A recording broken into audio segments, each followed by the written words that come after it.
Drahí naši veriaci v Kristovi, hoci v cudzine, v duchu som prítomný s vami na území, ktoré je posvetené misiou svätých apoštolov Cyrila a Metoda.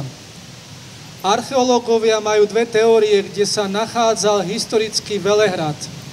Jedni zastávajú názor, že je to miesto, kde je dnes dedina toho istého mena, iní sa prikláňajú k tomu, že bol na území dedín Mikulčice a Kopčany. Nemá zmysel rozpútavať na túto tému diskusiu. Faktom je, že na oboch miestach archeológovia našli zvyšky chrámov pochádzajúcich z 9. storočia, teda z doby, keď tu konali misiu svätý Cyril a Metod. V duchu zaleďme späť do histórie a pripomeňme si niektoré udalosti, ktoré sú spojené s týmito veľkými misionármi, svätým Cyrilom a Metodom, ktorých nazývame našimi duchovnými otcami. Oni nám priniesli poklad svätej viery, ktorá je podmienkou a zároveň prostriedkom aj cestou k prechodu z tejto našej včasnej životnej púte do nebeskej vlasti. Obaja naši duchovní otcovia pochádzali z gréckeho mesta Solún. V tomto čase prišli do Carihradu poslovia moravského kniežaťa Rastislava prosiť o vierozvestov. Povedali: naši ľudia odstúpili od pohanstva, ale nemajú učiteľa, ktorý by im našim jazykom vyložil pravú kresťanskú vieru. Cisár zavolal Konštantína a povedal mu: viem, že si unavený filozof, ale je potrebné, aby si šiel na Moravu, lebo nikto iný by také dielo nedokázal vykonať s úspechom. Vezmi so sebou brata Metoda, ste Solunčania a viete dobre slovanský jazyk. Konštantín sa preto horlivo ujal diela, vytvoril písmo pre slovanský jazyk a začal prekladať sväté písmo a bohoslužobné knihy. Potom sa svätí bratia vydali aj so sprievodom na cestu a začali na Morave hlásať pravdy Božie. Tieto udalosti opisuje aj trojdielny slovenský film. Podľa možnosti by bolo užitočné ho v tieto dni vzhliadnuť. Ľudia vierozvestom dobre rozumeli a prilnuli k ním oddanou úctou a láskou ako k svojim duchovným otcom. Za 3 roky bola Morava kresťanská. Pápež Mikuláš I sa dopočul o blahodárnej činnosti svätých bratov a povolal ich do Ríma. Vydali sa preto na cestu, aby podali správu o svojej misii. Vzali so sebou časť pozostatkov svätého pápeža Klimenta. Chceli si vyžiadať schválenie pre slovanský preklad posvätných kníh a povolenie slovanskej liturgie.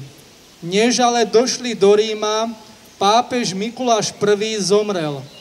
Keď sa jeho nástupca Hadrián II dozvedel, že solúnski bratia nesú ostatky svätého Klimenta, poslal im naproti slávnostný sprievod a tak ich uviedol do svätého mesta. Pápež potom schválil slovanskú liturgiu i slovanské liturgické knihy, posvetil ich a položil na oltár v kostole Panny Márie Väčšej. Za jeho prítomnosti potom bola slúžená svätá omša v slovanskom jazyku. Svätý Metod bol vysvetený na biskupa. Konštantín mal ale už podlomené zdravie a jeho choroba sa stále zhoršovala. Prial si preto vstúpiť do kláštora, kde prijal meno Cyril. Zložil večné sľuby a ako mních čoskoro zomrel. Ešte na smrteľnom lôžku prosil svojho brata: hľaď, brat, až doteraz sme boli obaja spojení a orali jednu brázdu. Ja teraz na brázde padám a môj deň sa nachýlil. Viem, že veľmi miluješ horu, to je Olympský kláštor, ale nechci kvôli vrchu opustiť svoje poslanie na Morave. Zostaň pri tom dobrom ľude a vyučuj ho pravde Božej. Metod bol menovaný panonským arcibiskupom a na Moravu sa už vracal sám. Nemeckí biskupy ho ale už po ceste zajali a uvrhli do tuhého väzenia, kde ho držali 2,5 roka. Metod sa odvolal k pápežovi Jánovi VIII. Ten nechal všetko vyšetriť, Metoda vyslobodil a prísne potrestal previnilých germánskych biskupov. Metod sa vrátil na Moravu. Moravania sa veľmi radovali z toho, že sa im vrátil milovaný arcibiskup. V tom čase pokrstil českého vojvodu Boživoja. To bol veľký a rozhodný krok, ktorý viedol k tomu, že sa celý český národ obrátil na kresťanskú vieru. Boživoj si vzal do Čiech kňaza Pavla. Boživojová manželka kňažná Ľudmila prilnula ku Kristovi a veľmi skoro bol vybudovaný chrám na ľavom hradci a na Pražskom hrade. Nemeckí biskupy však neprestávali strojiť Metodové úklady. Ohovárali ho, ako by nebol pravoverný. Metod sa preto na pozvanie pápeža Jána VIII. Odobral do Ríma a tam osvedčil pravú katolícku vieru.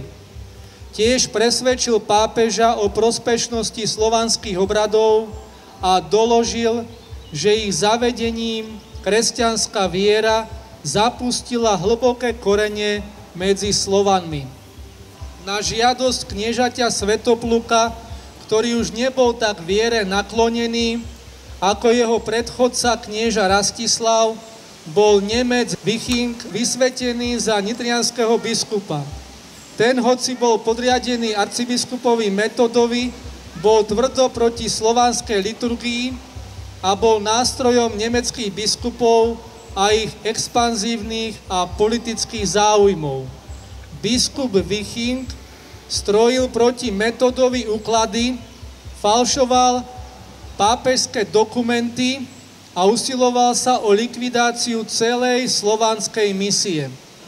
Metod bol nútený písomne sa opýtať pápeža, ako sa veci majú. Pápež arcibiskupa upokojil a sľúbil, že vinníka potrestá. Po 3 roky preto mohol Metod pokračovať vo svojom apoštolskom diele. Preložil písmo sväté okrem kníh makabejských, keď dielo dokončil, na Velehrade dňa 6. apríla 885 zosnul v Pánovi. Ešte si pripomeňme súvislosť s nájdením pozostatkov svätého Klimenta pred príchodom svätého Cyrila a Metoda na Veľkú Moravu. Oni v Chersonese, terajšom Sevastopole, hľadali a našli pozostatky svätého Klimenta, ktorý bol v cirkvi veľmi uctievaný ako žiak a spolupracovník aj nástupca svätého apoštola Petra. Zomrel na príkaz cisára Trajána mučenickou smrťou utopením. Niekoľko storočí sa na tom mieste pravidelne opakoval zázračný úkaz, o ktorom svedčí história. Totiž vody Čierneho mora každoročne na výročie jeho mučenickej smrti ustupovali až po miesto, kde ležali jeho pozostatky v prírodnej podvodnej hrobke. Ostrovčeku mierne vystupujúceho nad hladinu. Tento zázračný odliv trval niekoľko dní, takže ľud, ktorý prišiel ostatky uctiť, mohol suchou nohou prísť až na miesto, ktoré bolo asi 100 metrov od brehu. Chorí tu boli uzdravovaní a mnohí oslobodzovaní od démonických vplyvov. V neskoršej dobe boli pozostatky prenesené na blízky poloostrov a tam pochované a nad nimi postavená malá kaplnka. Na mieste mučenickej smrti svätého Klimenta stojí v mori jeho socha. Prinesenie pozostatkov svätého Klimenta otvorilo svätým bratom Cyrilovi a Metodovi dvere k požehnanej misii na Morave. V Ríme je blízko Kolosea chrám svätého Klimenta, kde sú tieto pozostatky uložené a zároveň sú tam aj pozostatky svätého Konštantína Cyrila. Ostatky svätého biskupa Metoda sú niekde na území Moravy či terajšieho Slovenska. Nie je podstatné, kde, ani nie je podstatné hľadať, ako sa o to mnohí pokúšali. Zostali ako semeno zasadené do našej rodnej krajiny, kde my teraz prechádzame svojou životnou púťou. Smerujeme po príklade svätých bratov k cieľu, ktorý oni už dosiahli a nám k nemu ukázali cestu. Tou cestou je Ježíš Kristus. On je cesta, pravda a život, večný život. Časť ostatkov svätého Klimenta zostala na území, kde ich svätí bratia našli. Lebku svätého Klimenta odviezol svätý Vladimír do Kyjeva, keď bol na tom území pokrstený a dodnes zostáva v Kyjevo-Pečerskej lávre, vystavená na uctievanie veriacimi. Časť pozostatkov svätého Klimenta je v Pražskej katedrále a časť už v spomínanom chráme svätého Klimenta v Ríme. To je naša história, spojená so svätými vierozvestami i so svätým Klimentom, nástupcom svätého apoštola Petra. Naše duchovné korene sú tým spojené so samotnými Kristovými apoštolmi. Podstatou kresťanstva je naša spása spojená s Kristovým krížom. Každý Kristov učeník je vyzvaný samotným Ježišom. Zapri sám seba, vezmi svoj kríž a nasleduj ma. Aj naši duchovní otcovia, svätý Cyril a Metod, aj ich žiaci konali nielen požehnanú misiu, ale tiež na seba vzali kríž prenasledovania, očierňovania a útrap. Po smrti svätého Metoda bolo 300 jeho učeníkov predaných do otroctva do Benátok. Iní boli doslova nahí, vyhnaní za to, že hlásali Božie slovo. Ich utrpenie sa stalo semenom, z ktorého vyrástlo kresťanstvo na našom území. Aj my v súčasnosti sme a máme byť takým semenom. Aj my obhajujeme tento poklad viery, ktorý nám priniesli svätí vierozvestovia Cyril a Metod. Dnes bol tento poklad narušený vo svojej podstate. Súčasný neplatný pápež heretickou deklaráciou Fiducia Supplicans nastolil žehnanie zväzkov sodomitov. Tým úplne poprel hriech a vyradil dekalóg aj krédo.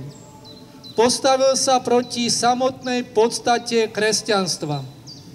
Náš Spasiteľ zomrel za naše hriechy a skrze pokánie prijímame od Neho dar spásy.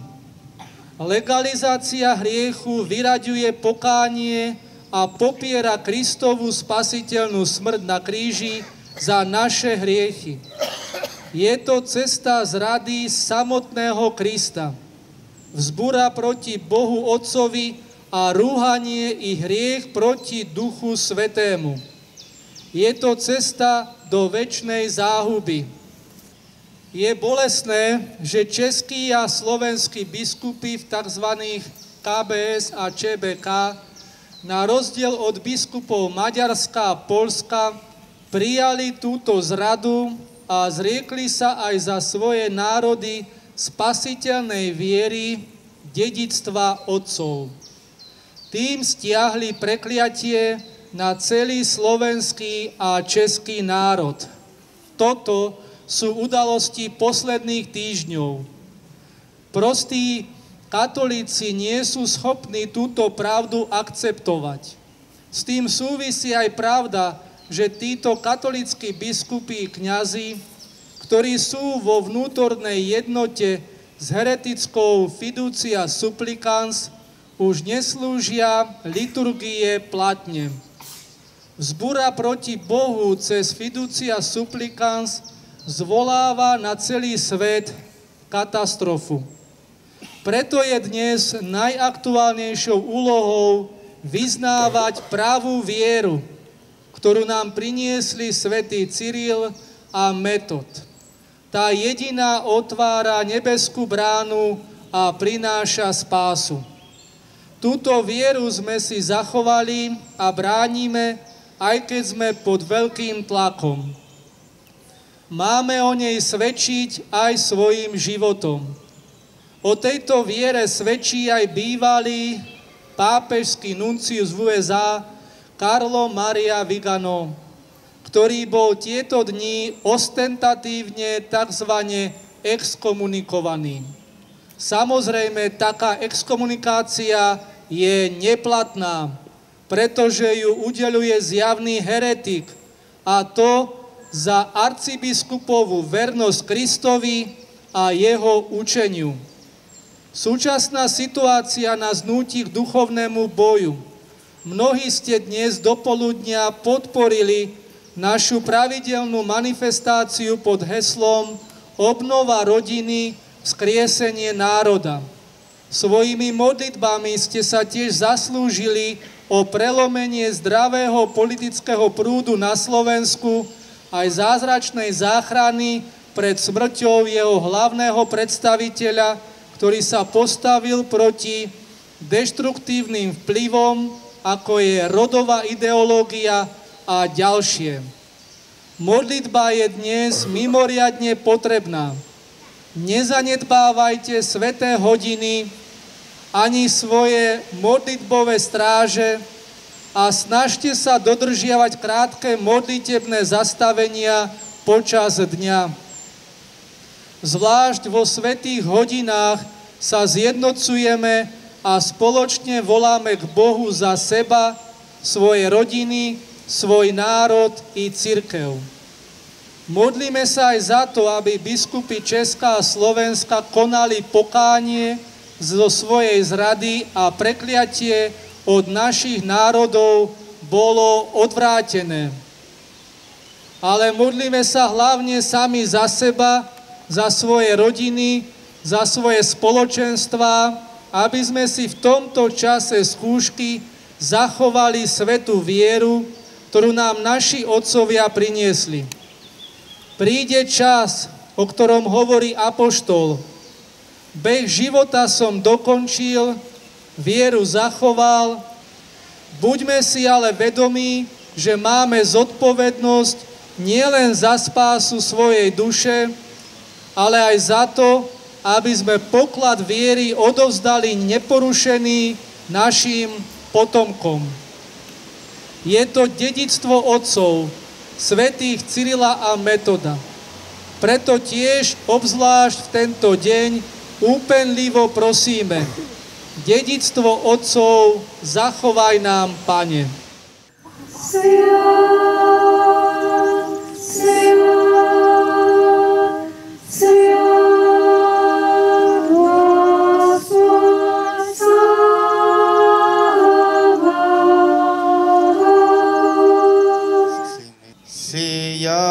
Jest krov moja nového zavita, jaže za vy i za mnohý izlivaje maja vo ostavlení je hříchov.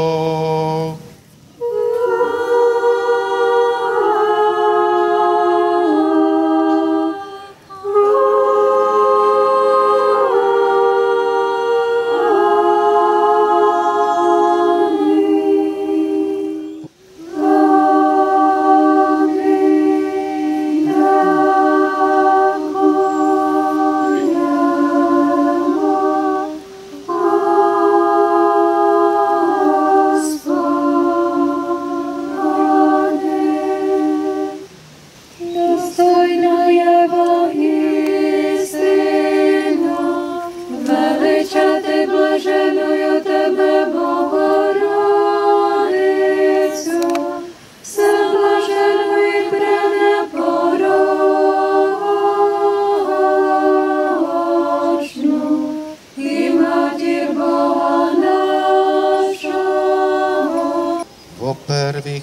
my, Hospody, blaženíšho patriarcha nášho Kiriliu, verchovno archiepiskopa nášho Kirmarkiana, boholubivých episkopov našich, ich že daruj sviatým Tvojim cerkvám v míri cílých, čestných, zdravých, dlhodenstujúcich, pravopravľaších slovo Tvoje ja istiny.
Blahoslovenie Hospodně na vás, toho blahodátiu i člověkolubiem, sech dá nyní prísno i vo víky víkov.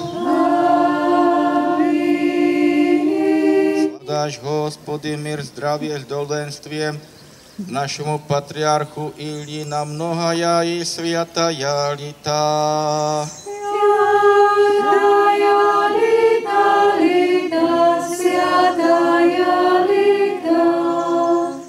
Aj tento rok Pán Ježiš nám dal milosť, aby sme sa stretli na tomto požehnanom mieste. Aby sme vzdali úctu a česť nášmu Bohu za vierozvescov Cyrila a Metoda. Oni nám priniesli vieru a skutočne sa môžeme v pravde modliť: dedičstvo otcov zachovaj nám, Pane. Tento rok k nám prehovoril skrze list aj náš otec a patriarcha Eliáš. A vlastne my sme mohli v jednote s ním a on s nami sláviť túto veľkú slávnosť svätých Cyrila a Metoda, ktorý má nesmierne veľký význam pre český, moravský, slezský, slovenský národ. Stretli sme sa tu, aby sme sa ešte viacej zakorenili v živej, čistej a pravej viere. Aby sme jedného dňa po smrti mohli prebývať s Pánom Ježišom v nebi s jeho svätými. Zároveň sme mohli prosiť za naše národy, vyprosovať milosť obrátenia pre tých, ktorí sú blízko alebo ďaleko, i pre tých, ktorí zblúdili. Vďaka Bohu za dar viery. Vďaka Bohu za to svetlo, ktoré nám Boh daroval. I skrze svätých Cyrila a Metoda, no i v dnešných dňoch skrze patriarchu Eliáša. Že môžeme jasne rozlišovať, čo je blúd, čo je heres, čo je apostázia. A že môžeme dnes oslavovať Pána za to svetlo viery, ktoré nám Pán dal. Ďakujem.